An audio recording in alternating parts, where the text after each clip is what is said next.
Time is just gone 8:36 a.m. and we continue with this morning show to be joined by Professor Shahida Wizarat, professor at the Institute of Business Management in Karachi in Pakistan, and also the president of the Independent Economists and Policy Practitioners. Now, this comes against the background of a piece that Dr. Shahida Wizarat has written, which is entitled The Fight for Pakistan's Survival and Independence. Professor Shahida, Assalamu alaikum wa rahmatullahi wa barakatuh and welcome. Walaikum assalam and thank you very much. Yes, wonderful having you with us. As always, we do appreciate your time with us here on Salam Media. Now, this piece that you have written is quite an interesting piece when you talk about the fight for Pakistan's survival and independence. And when one tries to put this discussion into perspective, it's important to go back to the time of colonialism and the mentality at that point in time, and particularly the slave-like mentality, for want of a better term. Yes, absolutely. I just want to say that, for example, we've been so-called independent for the last almost 75 years. But actually, what has happened is that we've got a national flag, we've got a currency, and we've got a national anthem. Apart from that, things are exactly what they were like in the colonial era. So I think the colonial era hasn't actually ended for Pakistan or for a lot of African countries, Asian countries, Middle Eastern countries. We are still under a colonial yoke. And that is why when I wrote that piece, I was very outraged when there was this talk about State Bank of Pakistan becoming autonomous, because I thought that if Pakistan is in the colonial mode, it is not a sovereign country yet. How can its institutions become autonomous? Because you can't have a colony, a piece of land under colonial rule, and its institutions are becoming autonomous, so-called autonomous, actually not becoming autonomous, actually going under the control of the International Monetary Fund, and through that the United States. And I will tell you why I'm saying that Pakistan is still in the colonial mode. First of all, Pakistan's policies are made abroad. All our economic policies, I mean, we have much better alternatives, but people like us have no role to play in the affairs of this country. So all the policies are made abroad. Even apart from that, even other policies like military policies and political policies. I mean, because of the fighting, so-called fight against communism in the Cold War era, and then now after that, the do more mantras and fighting against terrorism, etc. Because of that, military policies are also made abroad.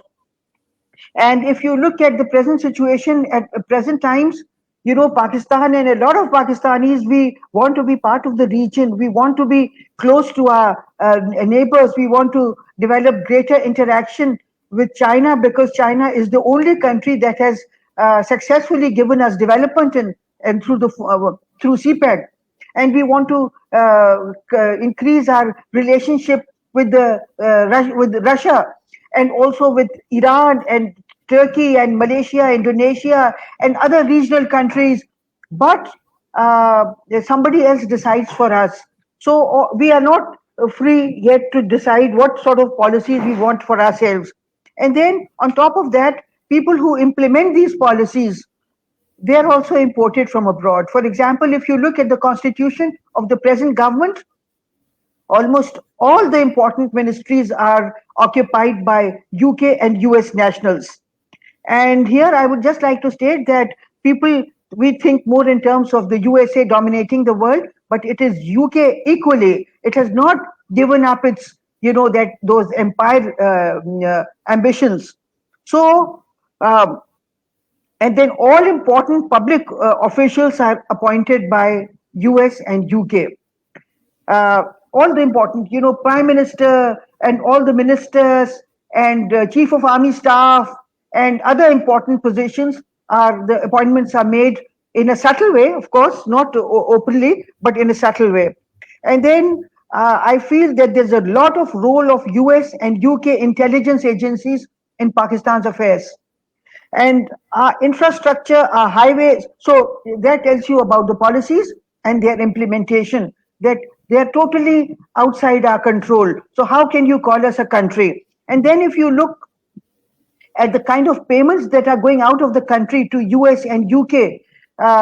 These are not called colonial transfers, but they are colonial transfers. They have been given more respectable names after 1947. For example, now our infrastructure, our highways, our airports, they have been used for free during the so-called war against terror. And it was according to Stiglitz and Bill Mees, it was a $3 trillion war. And in spite of that, Pakistan's infrastructure was used totally free. And for a certain period of time when we didn't allow our infrastructure because our army personnel had been killed in cold blood by NATO, when we stopped, then small countries in Central Asia made billions of dollars. I mean, they're sovereign countries. They made billions of dollars for allowing the use of their highways and infrastructure. But our infrastructure is available for free. Our natural resources are going to US and UK in raw form, either for free or for peanuts. US and UK companies are getting our natural resources for free. Even their companies are getting our natural resources for free, and they are making a lot of money. And then US, UK nationals, and many Pakistanis who are on the payroll of these of UK and USA, they have formulated the most liberal foreign exchange regime for Pakistan, resulting in massive outflow of capital and foreign exchange from Pakistan. There is also a lot of hue and cry against money laundering by Western countries, but we find that a lot of our money, corruption money, has gone from Pakistan to US and UK. Now they keep making very loud claims that they are against money laundering, but when they are the beneficiaries of money laundering, then they don't return the money. On the other hand, we've been paying huge amounts of money to their solicitors for this return of this money, but we are nowhere near getting this money. It is resulting in the outflow of further money to their companies and to their lawyers, and I think all these are colonial transfers. They are given respectable names like solicitors' fees, etc., but they are not solicitors' fees. These are colonial transfers. And therefore, I feel that we fulfill all the conditions of being a colony. Our policies are made abroad. Those who implement the policies are imported from abroad, or they are Pakistanis on the payroll of UK and USA. And their intelligence agencies are very active in our affairs. And apart from that, we are asked to make the state bank autonomous. How can the state bank become autonomous? It belongs to a colony. Colonial organizations can't become autonomous. You see, the organizations become autonomous when a country becomes sovereign and autonomous. And when that happens, there is development takes place. When development takes place, there is social development also. When social development takes place, then all these, not just the state bank, but the Higher Education Commission and our different research institutes and our different organizations and our FBR and etc., they all will become autonomous. Only if the West would let us develop, but they don't let us develop. For the last so many years, we are trying to develop our economies. I mean, what I'm saying about Pakistan also applies to a lot of other developing countries, like African countries.